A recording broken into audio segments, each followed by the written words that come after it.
निराशा की गर्त में डूब चुका था।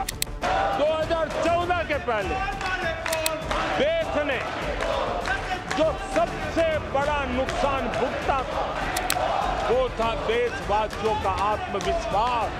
इस देश का कुछ हो नहीं सकता। उस समय हर जगह पे ये शांत शब्द सुनाई देते थे।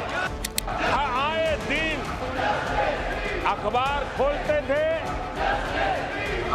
तो घोटालों की खबरें ही पढ़ने को मिलती हैं। बेशर्मी के साथ सार्वजनिक रूप से स्वीकार भी कर लिया जाता था कि दिल्ली से 1 रुपया निकलता है तो 15 पैसा पहुंचता है। 1 रुपये में 85 पैसे का घोटाला। 14 से पहले कहते थे कुछ नहीं हो सकता। अब इस देश में सब कुछ हो सकता है। इस देश में सब कुछ संभव है।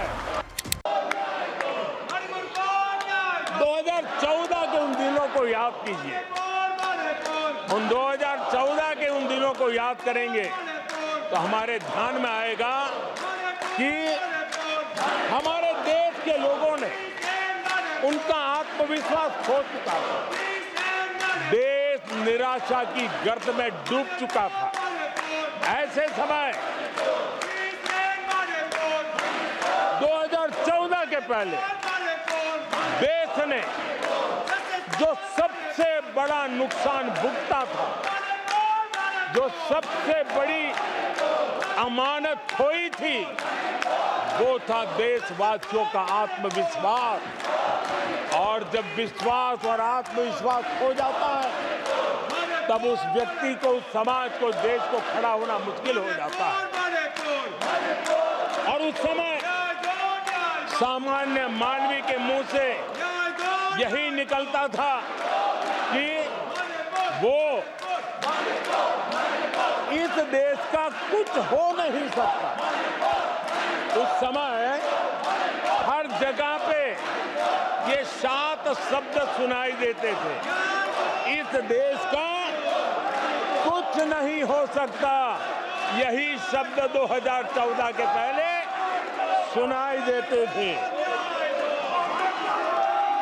भारतीयों की हताशा के इन 7 शब्द एक प्रकार से पहचान बन गए थे। उस समय आए दिन अखबार खोलते थे तो घोटालों की खबरें ही पढ़ने को मिलती थी और सैकड़ों करोड़ के घोटाले, रोज नए घोटाले,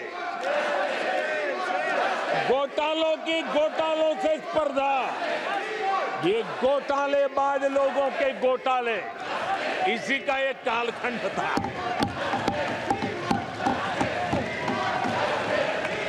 और बेशर्मी के साथ सार्वजनिक रूप से स्वीकार भी कर लिया जाता था कि दिल्ली से 1 रुपया निकलता है तो 15 पैसा पहुंचता है। 1 रुपये में 85 पैसे का घोटाला। इस घोटालों की दुनिया ने देश को निराशा की गर्त में डुबो दिया था। पॉलिसी पैरालिसिस था। फ्रेजाइल 5 में पहुंच चुके थे। भाई भतीजावाद इतना फैला हुआ था कि जिसके लिए सामान्य नौजवान तो आशा छोड़ चुका था कि अगर कोई सिफारिश करने वाला नहीं है तो जिंदगी अटक जाएगी। ये स्थिति पैदा हुई थी। गरीब को घर लेना हो, हजारों रुपए की रिश्वत देनी पड़ती थी। आदरणीय सभापति जी, अरे गैस के कनेक्शन के लिए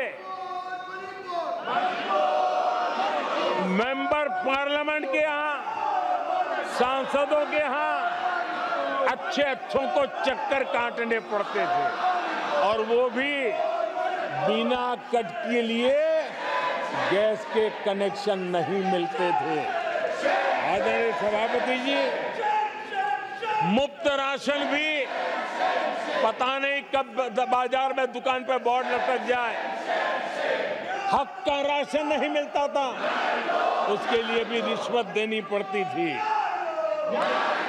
और हमारे ज्यादातर भारतीय भाई बहन इतने निराश हो चुके थे कि वो अपने भाग्य को दोष दे करके, अपने नसीब को दोष दे करके जिंदगी काटने के लिए मजबूर हो जाते थे।